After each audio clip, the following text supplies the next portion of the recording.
I'm here on the Hood Canal, and I'm standing here. I'm standing. Billy is sitting. Okay, we're sitting on the Hood Canal. All right. This is Billy Snook. He's the owner of Seven Seas Scuba in Vancouver, Washington. Did I get that right, Billy? Yes, sir. You did. Okay, great. And he is a staff IDC instructor for PADI, right? Yes, is that sir. Right? Yep. Okay. So far, so good. And we're talking about the new side mount system. Now, this is a system that was inspired by the technical community in the caves back in Florida and other places, and now it's being adopted for a variety of reasons. And Billy, you just hit the highlights again. Okay. What do you got here? All right. So what we got here is we have a side mount rig that's made by Hollis Company. Is working with the guys that brought this to us. Jeff Laughlin, a PADI course director, is the dive safety officer in Florida. Came out and wrote the PADI Distinctive Specialties Side Mount Diving course. It's a recreational course. And what we are doing here is taking a couple of cylinders and we're attaching them to our sides rather than putting them on our back. Because in a cave you want to fit through a narrow area, so these guys have been diving this way for years and they wanted to bring the advantages of side mounting to the rest of the diving community.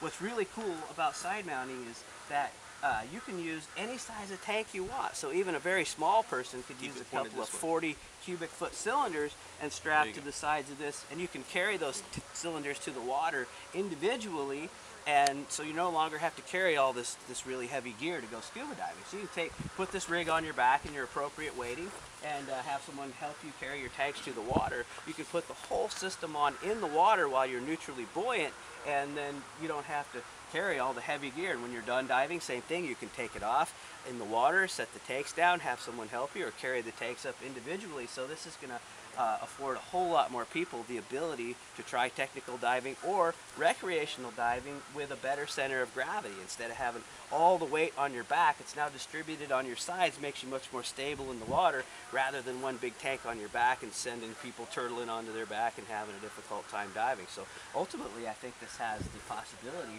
to change the way that people dive. The other really nice thing is you have two separate, completely independent systems of which you're diving. So you have separate tanks. If you run one tank completely out of air and you're not paying attention, you have a whole nother tank with a separate regulator that you can use to bail yourself out. And you really don't have that much more equipment than you would if on a recreational setup, because we have 1 second stage on this regulator, we have 1 second stage on that regulator. You have 2 second stages on your standard kit. The only additional equipment really is another pressure gauge and another first stage. So it's not that far off and not really that much more expensive than diving a true, regular, traditional recreational scuba kit. So let me hit the highlights here. Okay, is it still going? Okay, it's Hollis system. Okay. Yeah. Yeah, you can get the logo. Get back out of there. Now we're not plugging the logo We're right looking now. at it. No. Just hold the camera. All right. All right. Shoot at me. All right. So let me hit the highlights. See if I got it right. Hollis system, side mount. Right. 2 independent tanks. Yeah. Lower center of gravity. Right. Easier. Yeah. Easier down to the beach. Easier on your back, especially for somebody who's growing like me.